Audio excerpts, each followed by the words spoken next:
খুলনা প্রকৌশল ও প্রযুক্তি বিশ্ববিদ্যালয় সংঘর্ষের ঘটনায় ৪ থেকে ৫০০ জন অজ্ঞাত আসামির বিরুদ্ধে মামলা করেছে প্রশাসন। এদিকে কুয়েটের ডিসিকে অবরুদ্ধ দশা থেকে মুক্তি দেওয়ার পর নতুন কর্মসূচি দিয়েছে আন্দোলনকারীরা।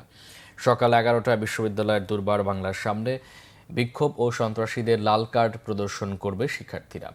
এদিকে কুয়েটের নিরাপত্তা পরিদর্শক মোহাম্মদ মনিরুজ্জামান লিটন বিশ্ববিদ্যালয়ের সংঘাতের ঘটনায় ৪ থেকে ৫০০ জন অজ্ঞাত আসামি করে বুধবার রাতে মামলা করেছে বিশ্ববিদ্যালয় প্রশাসন। এখনো পর্যন্ত কেউ গ্রেফতার হয়নি। বিশ্ববিদ্যালয় কর্তৃপক্ষ শিক্ষা কার্যক্রম ২৮ ফেব্রুয়ারি পর্যন্ত বাতিল করলেও নতুন ভিসি নিয়োগের মাধ্যমে আন্দোলনকারীরা ক্লাসে ফিরতে চায়।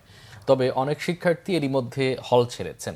মঙ্গলবার বিশ্ববিদ্যালয়ে শিক্ষার্থীদের দুটি গ্রুপের মধ্যে দফায় দফায় সংঘর্ষে ১৫০ শতাধিক শিক্ষার্থী আহত হওয়ার ঘটনার জন্য ছাত্রদলকে দায়ী করেছে আন্দোলনকারীরা। অপরদিকে পুরো ঘটনার জন্য বৈষম্যবিরোধী ছাত্র আন্দোলনকে দায়ী করেছে ছাত্রদল।